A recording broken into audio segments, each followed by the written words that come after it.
L'homme est la mesure de toutes choses. Qui a dit cela? Et qu'est-ce que ça veut dire? Où est la folie de Platon? Eh bien, la phrase vient de Protagoras, un des penseurs les plus influents de la Grèce antique, un présocratique de la philosophie. Beaucoup de gens comprennent mal ce qu'il voulait dire.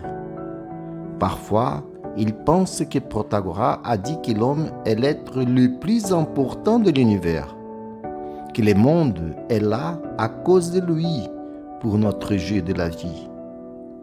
Mec, si tu le penses aussi, tu as fait une grosse et mauvaise erreur. Faites attention, très attentivement, que les idées suivantes peuvent vous faire voir une autre facette de la réalité. Elles peuvent ébranler vos certitudes et, qui sait, peut-être qu'elles vous feront faire un pas de géant hors de la matrice. Suis-moi, partons.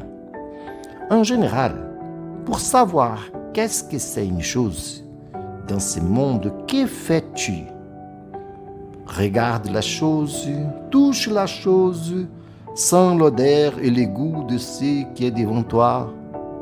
Ou encore, écoute son bruit, peut-être sa musique. Ce sont nos cinq sens qui nous montrent ce que sont les choses. Mais prenons simplement la vision comme exemple pour y réfléchir. Tu vois, quand je regarde les feuilles vertes d'un arbre, personne ne va me convaincre que les feuilles sont d'une couleur différente. N'est-ce pas? Carrément, bien sûr. Alors, faites attention à cette analogie actuelle et comprends la ligne de raisonnement de la pensée antique de Protagoras. Nous, les humains, nous avons 3 pigments dans la rétine, en rouge, en vert et en bleu. Et avec ces 3 pigments mélangés ensemble, nous voyons des milliers et des milliers de couleurs. Cependant, de nombreux animaux, comme les chiens et les chats, n'ont que 2 pigments. Et ils voient beaucoup moins de couleurs que nous. Et ils voient des fleurs et des feuilles dans une autre tente. Ou même voient quelque chose complètement différent du vert. Et puis, il y a des animaux qui n'ont qu'un seul pigment dans les rétines. Et ils ne voient le monde qu'en noir et blanc. Alors, si l'homme, dans son processus évolutif, s'était développé avec un seul pigment, nous verrions tout le monde de la même manière que nous voyons un film en noir et blanc. Et vous savez ce qu'il y a d'autre? Nous ne manquerions pas les couleurs, parce que nous ne saurions même pas ce que pourrait être une couleur. Nous serions absolument sûrs que le monde serait comme ça, noir et blanc. Et maintenant, imagine qu'une seule personne, une fille par exemple, soit née avec les 3 pigments, voyant les couleurs. C'est drôle, mais elle ne pourrait expliquer à personne, pas même à sa propre famille, que le monde était différent de ce qu'ils ont vu.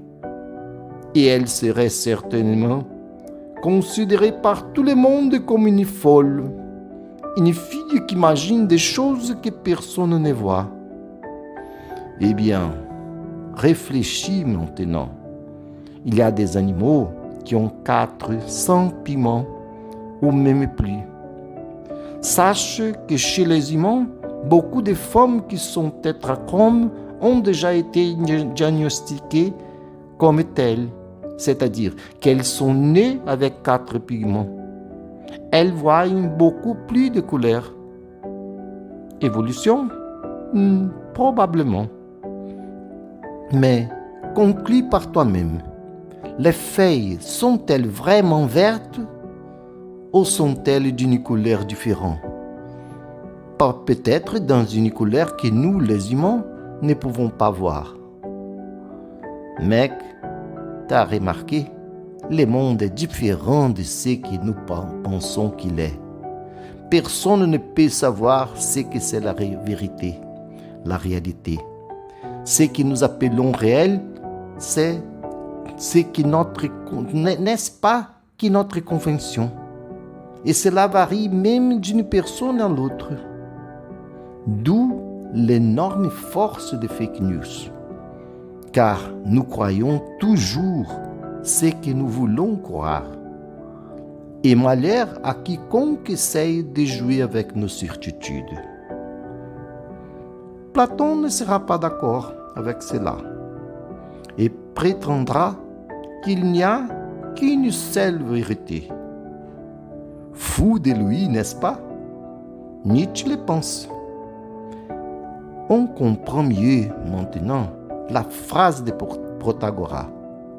L'homme est la mesure de toutes choses.